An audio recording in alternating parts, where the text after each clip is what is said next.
ঈদের ছুটিতে রাজধানী ছাড়ছেন ঘরমুখো মানুষ। পরিবার প্রিয়জনের সাথে ঈদ উদযাপন। রেল, সড়ক ও নৌপথে ঢাকা ছাড়া মানুষের উপচে পড়া ভিড়। বাস, ট্রেন, লঞ্চে মানুষের ঘরে ফেরার খবর জানবো আমাদের সহকর্মীদের কাছ থেকে। শুরুতেই যাচ্ছি আলামিন হক অহনের কাছে। অহন, আপনি তো রাজধানীর বিমানবন্দর রেল স্টেশনে আছেন। এই মুহূর্তে একটু জানতে চাই যাত্রীদের ভিড় কেমন দেখছেন আপনি, এবং ট্রেনগুলো ঠিক সময় মতো ছাড়ছে কিনা? ছাড়ছে না, অন্তত ঘন্টাখানেক দেরিতে ছাড়ছে। এই যেমন উপকূল এক্সপ্রেসটি, আমি যদি সেই দৃশ্য একটু দেখি, কিছুক্ষণ আগে বিমানবন্দর রেল স্টেশনে সেটা এসে দাঁড়ালো। কমলাপুর রেল স্টেশন থেকে ছেড়ে এসে এইখানে কিন্তু আমরা দেখছিলাম যে অন্তত এটি আধা ঘন্টারও বেশি সময় লেট করেই এলো। তার মানে কিছুটা সময় বিলম্ব হচ্ছে, যাত্রীরা অপেক্ষা করছিলেন। এবং অন্যান্য সময়ের যে ভিড়ভাড়টা, বিশেষ করে গতকাল একটি ভয়াবহ দুর্ঘটনা ঘটে গেছে, তারপরে অনেকটা সচেতনতা বেড়েছে যাত্রীদের দিক থেকে, কিন্তু বাড়েনি, বেড়েছে মূলত আমরা দেখছি প্ল্যাটফর্মগুলোতেই পুলিশ কিংবা আইন শৃঙ্খলার দায়িত্বে যারা আছেন তারা কঠোরভাবেই নিয়ন্ত্রণ করার চেষ্টা করছেন, কেউ যেন ছাদে না উঠতে পারে কিংবা অতিরিক্ত যাত্রী না হয়ে কেউ যেন ভেতরে প্রবেশ না করতে পারে। আপনি যে পরিমাণ বসে যাওয়ার যে সিটগুলো রয়েছে তার একটি শতাংশের হারে দাঁড়িয়ে যাওয়ার, অর্থাৎ স্ট্যান্ডিং টিকিটগুলো বিক্রি করা হয়। সাধারণত সেই স্ট্যান্ডিং টিকিট বিক্রি হলেও অধিকাংশ মানুষই টিকিট না কেটেই এই ট্রেনে যাতায়াত করে থাকেন, এবং সেটি নিরুৎসাহিত করার চেষ্টা সবসময়ই ছিল। সেটি কতটা নিরুৎসাহিত গেল সেটি আমরা গেল 2 দিন দেখিনি, বিশেষ করে গতকালের ট্রেনগুলোতে। আজ কিন্তু আমরা এখন এই মুহূর্তে একেবারে সকাল থেকেও কিন্তু সেটি নিয়ন্ত্রণ করা যায়নি। তবে এখনকার যে ট্রেনটি সেটি নোয়াখালী যাবে, সেটিতে আমরা দেখছি যে ভেতরে বেশ ফাঁকা, অর্থাৎ যারা বসে যাবেন তারা বেশ আরামেই ঘরে ফিরতে পারবেন, এমনটি ধারণা করা হচ্ছে। তবে আমরা জেনে থাকি যে অন্তত 6টি জেলায় উত্তরের সেই যে পঞ্চগড় এক্সপ্রেস ট্রেনটি, সেটি সকাল 11:40 যাওয়ার কথা ছিল, সেটি এখন পর্যন্ত ছেড়ে যায়নি। সেটি হয়তো বিকেল 5:10 সম্ভাব্য সময়টি দেওয়া হয়েছে, অর্থাৎ 12 থেকে 13 ঘন্টা লেট হয়ে গেছে সেই ট্রেনটি।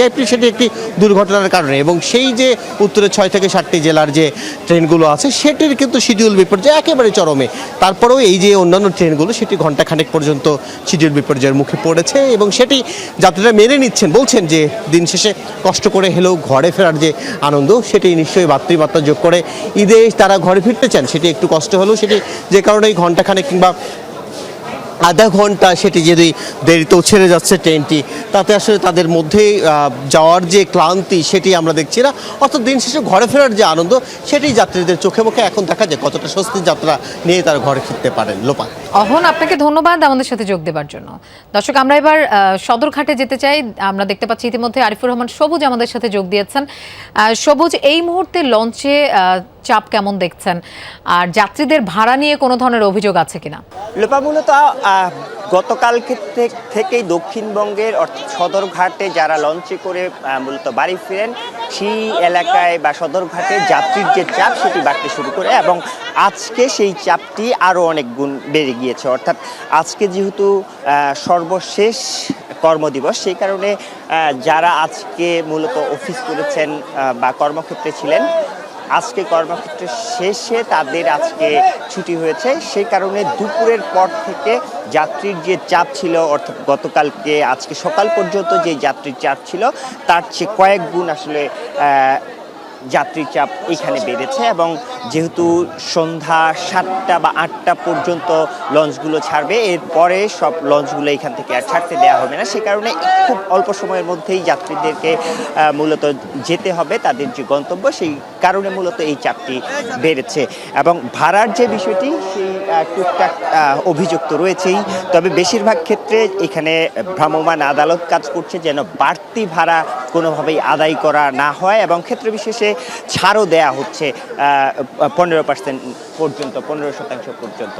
আর যেহেতু গতকালকে একটি দুর্ঘটনা ঘটেছে, সেই দুর্ঘটনার যেন পুনরাবৃত্তি না হয় সেই কারণে বিআইডব্লিউটি এর পক্ষ থেকে কড়া নজরদারি করা হচ্ছে। কোনো যাত্রী যেন ছাদে না উঠে সেই জায়গাটি বারবার নিশ্চিত করা হচ্ছে, মাইকিং করে বলা হচ্ছে কেউ যেন ছাদে না ওঠে। এবং এই লঞ্চগুলো, যেহেতু গতকালকের ঘটনাটি লঞ্চগুলো ভেরানোর সময় এই ঘটনাটি একজন আরেকজনকে ধাক্কা মেরেছে, সেই ধরনের ঘটনা যেন না হয় সেই জায়গাটি নিশ্চিত করার চেষ্টা করছেন বিআইডব্লিউটি এর যে কর্তৃপক্ষ তারা।